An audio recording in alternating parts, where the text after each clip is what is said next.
En el punto de vista anterior comencé a explicar un poco la naturaleza y los contenidos de la importante exhortación apostólica del Papa Francisco Apostolis Laetitia, que fue presentado el viernes pasado oficialmente, que lleva como fecha de firma el 19 de marzo, es decir, la fiesta de San José, que tiene 9 capítulos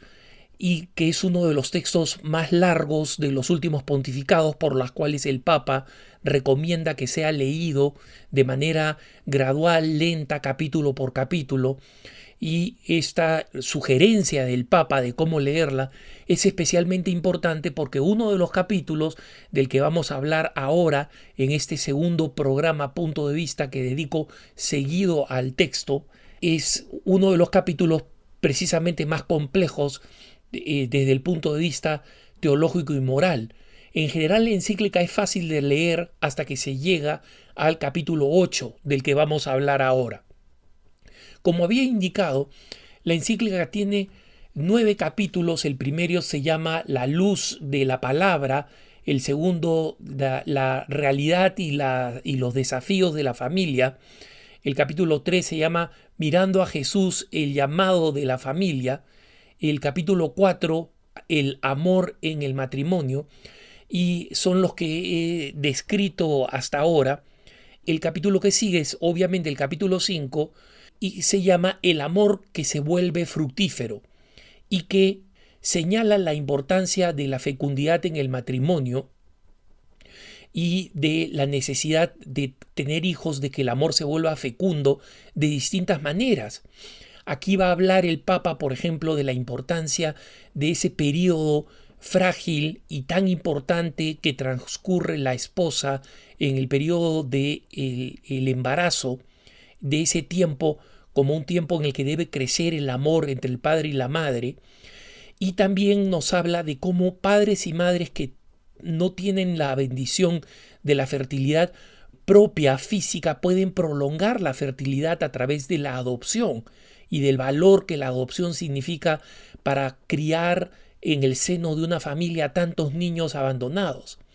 Y también habla de cómo los padres pueden expandir el amor a todo el cuerpo eclesial, y pone el ejemplo de tantos esposos que, como fruto de ese amor fecundo que comparten entre ellos, hacen tanto bien a la iglesia y ayudan de tantas formas con su amor en la vida parroquial, en la vida caritativa, en múltiples otras formas de ayuda. Y también dedica una parte importante a hablar del cuidado que hay que tener con toda la familia, el cuidado que los hijos tienen que tener de los padres, especialmente cuando los padres son ancianos, el cuidado de los hermanos y hermanas, preocuparnos por qué pasa con nuestros hermanos y hermanas, y de cómo ese amor también tiene que irse hacia el concepto de la familia extendida, primos, tíos, tías, parientes en general, que también deben ser objetos de nuestra atención, de nuestra preocupación y de nuestro cariño. El capítulo 6 se titula Algunas perspectivas pastorales y es un capítulo amplio también. Aquí la exhortación nos habla primero de la necesidad de que la iglesia se entrene para una pastoral familiar realmente seria, y habla del papel que debe tener la pastoral familiar en las parroquias, del papel que la pastoral familiar debe tener en la formación en los seminarios para que los futuros sacerdotes sean buenos pastores de la familia. Nos habla luego de la necesidad de una sólida preparación matrimonial, prematrimonial, es decir, la preparación de los novios para el matrimonio. Nos habla de la importancia de acompañar a los matrimonios que están en sus primeros años, y habla específicamente de cómo las parroquias y los movimientos deben ofrecer medios prácticos, recursos prácticos para que los esposos puedan vivir una buena vida matrimonial, ¿no? Métodos de formación, material, ayuda, apoyo de parejas de esposos mayores, y en este ámbito habla específicamente de la necesidad de proteger y asistir a aquellas parejas de esposos que enfrentan una crisis, que enfrentan la inestabilidad, que enfrentan momentos de angustia, para que justamente puedan superarlos. Pero también nos habla de las realidades que son inevitables y nos pide acompañar a aquellas personas que han sufrido rupturas matrimoniales e incluso divorcios. En este punto el Papa habla primero de aquellos divorciados que no se vuelven a casar y los elogia como verdaderos testigos de la fidelidad a su matrimonio original y los invita a ser testimonio dentro de la comunidad y a recibir la comunión lo más frecuentemente posible, porque dado que no se encuentran en otra relación, están viviendo fieles a su vocación y no están cayendo en ninguna práctica que los ponga en situación irregular en la iglesia. Pero respecto de aquellos que están divorciados en una nueva unión, en este capítulo 6, el documento habla de la necesidad de no discriminar ni de marginalizar, recordando que estas personas que están divorciadas en nueva unión son personas que han sido bautizadas y forman parte de la iglesia. Nadie que esté casado en una nueva unión después de un divorcio es una persona que está excomulgada de la iglesia, es una persona que no puede recibir la Santa Comunión, pero es una persona que debe ser acogida con caridad. Y en este punto el Papa habla de la importancia de haber acelerado los procesos de nulidad para que en aquellos casos en los cuales no se produjo matrimonio, donde existen causales auténticos para declarar que el matrimonio no existió y en consecuencia permitir a las personas que han estado en esa relación contraer un verdadero matrimonio católico, tengan que acelerarse, y explica que los procesos de aceleración que el Papa ha lanzado en ese contexto tienen esa finalidad. El número 250 en este mismo capítulo, es decir, el capítulo 6, habla de la necesidad de acoger y recibir con caridad a las personas con atracción homosexual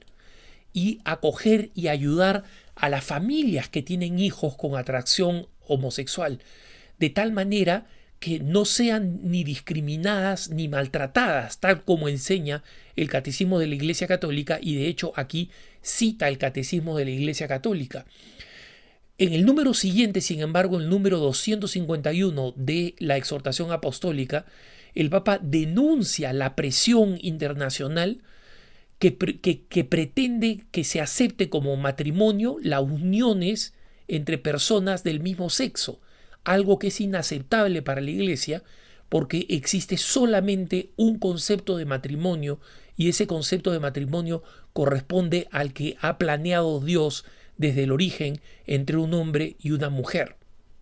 En este capítulo también se habla de los desafíos y las dificultades de los padres solteros, de cómo hay que acogerlos, acompañarlos y ayudarlos, sobre todo para que eduquen a sus hijos en la fe y para que crezcan dentro del contexto de la fe. Habla de la viudez y del desafío que es y cómo deben ser también acompañados dentro de la iglesia, y de la importancia de rezar por los familiares difuntos, de que siempre recemos por los familiares difuntos. El capítulo 7 se titula Fortaleciendo la educación de los niños. Y en este capítulo específico, el Papa insiste en la exhortación apostólica en que la familia es la primera educadora de los hijos. Esto nosotros lo sabemos, hermanos, y esto se repite constantemente. Sin embargo, hoy en día es tan complejo, hay tantas dificultades en la vida de la familia que muchas veces no se acepta como tal. En consecuencia, se sigue viendo la familia como si tuviera un papel secundario, sobre todo debido a la invasión de ideologías que pretenden educar a los hijos en el sexo seguro, entre comillas. El Papa señala aquí que incluso si hay que reinventar los recursos de los padres y tener aproximación más creativa, los padres tienen que defender el hecho de ser el primer espacio de educación ética y moral de los hijos y en consecuencia el primer lugar donde se debe dar la necesaria educación en los valores y en la sexualidad, pero en una sexualidad que esté centrada en la modestia y en la pureza y no en la educación sexual externa que hoy en día invade por todos lados, especialmente en las escuelas, que se basa en el mito de que el sexo puede ser seguro si se lleva a cabo de todas maneras simplemente aplicando algunos métodos anticonceptivos. Una porción importante de este capítulo está dedicado también a la importancia de la educación en la fe. El capítulo 8, que como señalaba es el capítulo más complejo y donde ustedes van a escuchar más debate y más contradicciones, es el capítulo titulado Acompañar, discernir e integrar la fragilidad. Este es el capítulo, como decía, más complejo y el que puede atraer más controversias, porque comienza señalando que el matrimonio cristiano es ciertamente el ideal perfecto, pero que existen muchas formas de convivencia hoy en día que están lejos de ese ideal perfecto. Está en la cohabitación, personas que simplemente viven juntas, otros que se encuentran en uniones civiles, solamente matrimonios civiles, y que es necesario una pastoral gradual